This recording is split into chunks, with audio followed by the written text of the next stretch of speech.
So what's up guys, I just saw the rating IGN gave for Assassin's Creed Shadows and I was really curious about their review, so I was like, let's record this right away and watch this together, because the rating is insane, I'm telling you. It's wild that it took almost 20 years and dozens of games for the biggest stealth action series around to finally bend towards feudal Japan.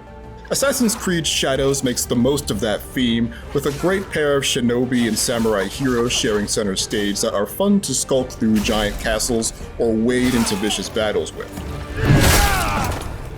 Besides the setting, the bulk of the changes this time around focus on making smaller tweaks to well-established systems. This is definitely true. They did some small tweaks and like scoping down the castles and clearing out the fortresses. That's what they've always been good at, so... Such as less cluttered maps and skill trees, while also doubling down on things that really worked. At least in 2023's Assassin's those are the things I always already enjoyed about Assassin's Creed. Combat that accompanies its better-paced main quests. It's not a perfect reset, as imbalances and missed opportunities abound, but I feel more confident than ever that Assassin's Creed could be back and here to stay. And once this is done, I will never take up the sword again. Let us get this over with. Like a river in the rainy season, Shadow's story overflows with cliches and tropes. But morally complex intersecting plots still keep the intrigue high, which is the same trick that made Assassin's Creed Valhalla's stories work when they did. I don't think I was particularly wowed by any of the writing on a regular basis, but there are some standout moments of tense reflection and curious happenings sprinkled throughout. Who is behind these murders? His accent is funny though. Okay, that was a funny moment. Well, the writing just, I don't know, man. The characters suck. I don't care about the characters. I just don't seem to get into it real good. And to compare it to Valhalla, okay, but like Valhalla was like the worst already. I haven't played Mirage. I played it for like 10 hours, but Valhalla was like story-wise the worst in line, because like Odyssey and Origins were way better. Like Origins was something completely new, so they did something completely new, so that was epic. Odyssey, well, understandable, like that it was pretty much the same, but then in a new jacket, and it was better than Origins, so they did a really good job here, there. And Valhalla was also pretty amazing, but it was just way too long and big. It just, dude, you don't want to play 80 hours on the main story to finish it, so... I don't know. The typical Assassin's Creed conspiracy woven into it fits perfectly within the war-torn Sengoku period of Japan too, like a hidden blade snugly in its wrist sheath. It's still a bit too full of go here, do that quests as bridges between major moments. Oh, fuck yeah. Shadows is organized in a way that can be enjoyed in pieces and at your leisure without getting too lost between plot points. Almost like how one might enjoy a good book. How one might enjoy a good book. The leads themselves... Yeah, the missions and the lore unfolding itself at rapid speed is something, well, I'm kind of getting tired of. It's a lot. Like, if you open the objectives map, there is so much to do. Like, it doesn't matter that there's much to do, but just don't unfold it all at the same time. It's like you haven't done anything. Like, I've played it for like 10 hours now, 10 or 11 hours, I guess. That's a quick guess. And it just feels like I haven't done anything. Just because it just, every time I do a mission, like, I get 10 new missions, 10 new enemies to kill. Like, it just, it's an endless story. Those are wonderful. You spend a lot of the early game with the sharp-witted and brooding Naoe, who is among the last shinobi warriors of the Iga clan, a role thrust upon her by tragedy. That tragedy befell her in part by the hands of the charismatic Hulk Yasuke, who is a tireless warrior for justice and peace. When they begin working together, they are frequently each other's most The decapitating is pretty awesome, gotta be honest. reliable counsel, with different perspectives on the events going on around them. Perhaps in that chance lies the seed of redemption for each of us. In other words, they truly do balance one another. And while I don't think either one would win popularity contests against some of the other series stars like Ezio or Edward, together they serve as a bright light in the center of a largely dark tale of revenge. I don't know about Mirage, like,